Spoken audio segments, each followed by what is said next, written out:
Janasena BJP party ఉమ్మడి agenda నచ్చి ఇతర పార్టీలకు చెందిన నాయకులు ఉమ్మడి అభ్యర్థులను బలపరిచేందుకు జనసేన పార్టీలో చేరేందుకు ముందుకు వస్తున్నారని జనసేన పార్టీ కాకినాడ రూరల్ నియోజకవర్గ అభ్యర్థి పంతం వెంకటేశ్వరరావు నానాజీ పేర్కొన్నారు. కాకినాడ రూరల్ నియోజకవర్గ జనసేన పార్టీ కార్యాలయంలో వాకలిపొడి గ్రామం జనసేన పార్టీ నాయకులు గేదెల చిన్నారావు, గంటా ప్రసాద్ ఆధ్వర్యంలో ఆ గ్రామానికి చెందిన వైసీపీ ముఖ్య నాయకులు మాగంటి ప్రసన్న కుమార్, కణితి శ్రీనివాస్ వారి అనుచర గణంతో సుమారు 50 మంది ఆ పార్టీకి రాజీనామా చేసి నేడు కాకినాడ రూరల్ నియోజకవర్గ జనసేన, టీడీపీ మరియు బీజేపీ పార్టీల ఉమ్మడి అసెంబ్లీ అభ్యర్థి పంతం వెంకటేశ్వరరావు సమక్షంలో జనసేన పార్టీలోకి చేరారు. వారందరికీ నానాజీ జనసేన పార్టీ కండువాలు వేసి పార్టీలోకి సాదరంగా ఆహ్వానించారు.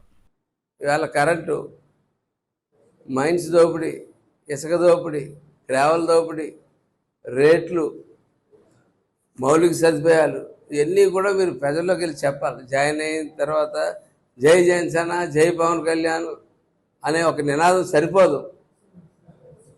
ఏం జరుగుతుందన్నది, ఇవాళ రాష్ట్రంలో ఏం జరుగుతుందన్నది కొంచెం విద్యావంతులైనటువంటి మీలాంటి వాళ్ళు దాని మీద స్లమ్స్లోకి వెళ్ళి కొంచెం చెప్పాలా. రోజుకి 2 గంటలు స్పేర్ చేయమని అడుగుతా ఉన్నాను మిమ్మల్ని. మీరు జాయిన్ అయిన తర్వాత ఒకే 2 గంటలు మనం సర్వేలు చేసుకుంటూ ఉంటే మనకు తెలిసిందంటే గ్రామీణ వాతావరణాల్లో 2 పార్టీలు నువ్వా నేనా అన్నట్టున్నాయి. కొన్ని చోట్ల మనకు ఎక్కువ మెజార్టీ కనపడతా ఉంది.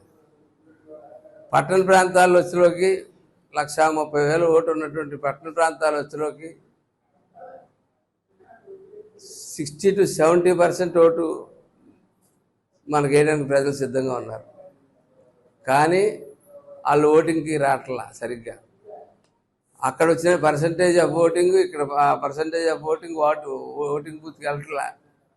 సో అదేవిధంగా మన పార్టీ వస్తే ఏం చేస్తుంది, అందుకనేసే కదా మనం ఉమ్మడిగా కొన్ని సీట్లు కూడా తగ్గించుకొని పోటీ చేస్తున్నాం. పవన్ కళ్యాణ్ గారే చేయాలంటే చేస్తుంటారు.